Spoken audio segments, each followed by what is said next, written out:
Okay, guys, good morning. I hope everybody's doing well. We are going to start looking at the one and only Johann Sebastian Bach. So I'm going to go ahead and hit present right here and move my video panel out of the way so I can see what I'm recording, but you can't see me, which is fine for the time being. Okay, so let's just get a quick review. On Monday, the posting was all about secular vocal music, so not of the church. We talked about this guy, Claudio Monteverdi, the father of opera. So you guys did that. You're going to be turning your assignments on Wednesday. And we looked a little bit at his opera from 1607, Orfeo, the Greek story of Orpheus. So hopefully we've done the two parts of that assignment, figuring out what the opera is about Orpheus, and then telling and having questions then also for Mrs. Postal that will be posted on Friday's video. So today we're going to start talking about just one of my favorite composers, and that is going to be Mr. Johann Sebastian Bach. Johann Sebastian Bach, 1685 to 1750. So we remember Monteverdi dies in 1643. So 40 years go past, and there's a lot of great music in the Baroque, but this is not just a Baroque music class. So that's why we are going to skip ahead to Bach. So continuing with just the vocal music of the Baroque. We're not quite to instrumental music yet. Mrs. Postal is going to answer some questions for you about vocal music, and then we'll talk more about the instrumental music of the Baroque in the next video. But Bach, he lived 1685 to 1750. That we know of in his life, he wrote 1,128 pieces of music. And when I say a piece of music, this is not a little 30-second jingle or something like that. I mean, this is a significant work of music. So yeah, 1,128 in his life. He also, so you know, had 20 children, 10 of which survived into adulthood. So remember, in the Baroque, the medical care was not what it was today. But we're going to take a look today at some of his vocal music, specifically the cantatas. All right, now we need to figure out the difference between a cantata and an opera.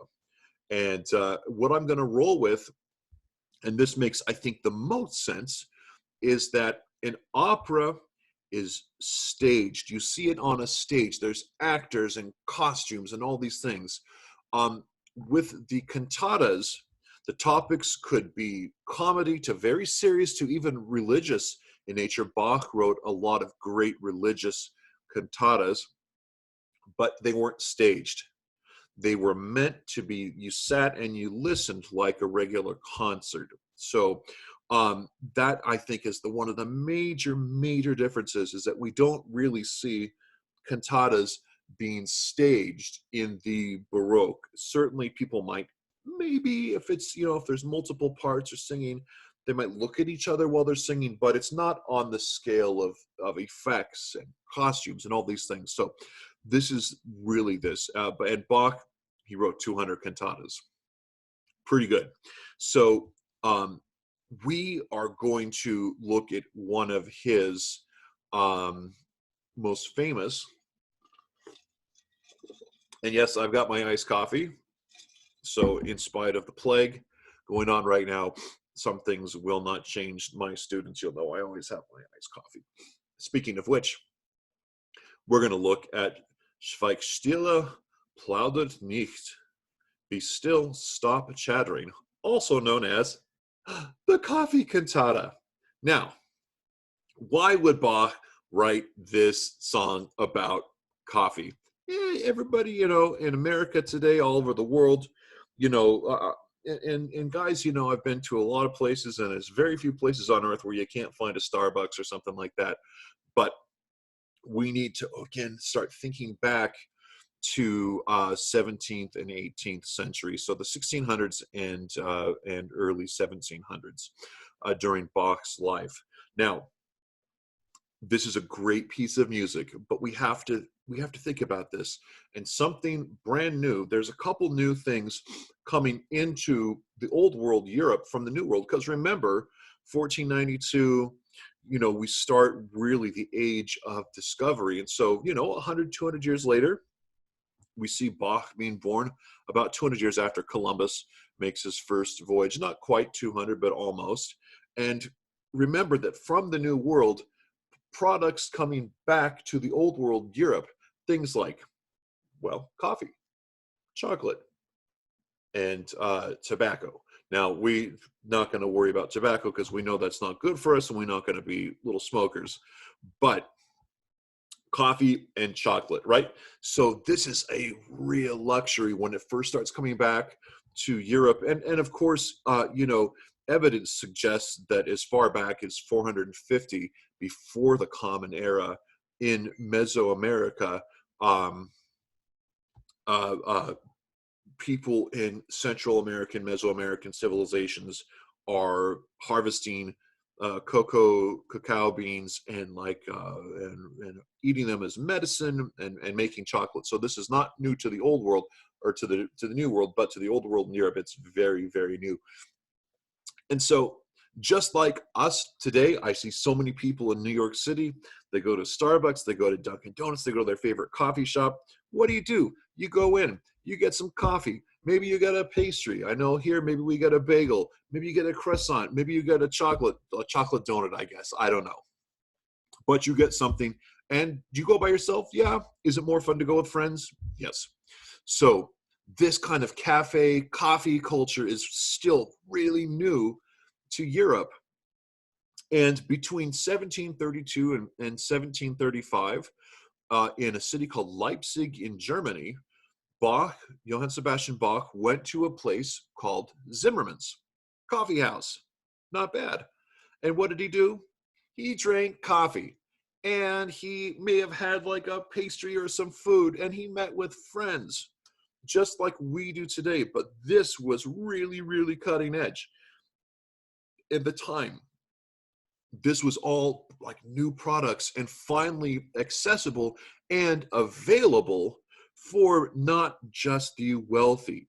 So it's a really fun song. It's 4 minutes. We're going to look at it together. But I do love this little text right here, and I'll bring up my pointer to highlight it to you. So here we are. I love this. If I couldn't 3 times a day be allowed to drink my little cup of coffee, in my anguish, I will turn into a shriveled up roast goat. So Bach has a good sense of humor, and it's really funny. Yes, I could have picked a more serious cantata, but I really love this. So it's 4 minutes long. We'll do a guided listening. So Bach has written at least 200 cantatas. So what I want for you to do is find a list of Bach cantatas. You'll have to do your own research. I'm not going to give it to you, but this is not hard work, okay?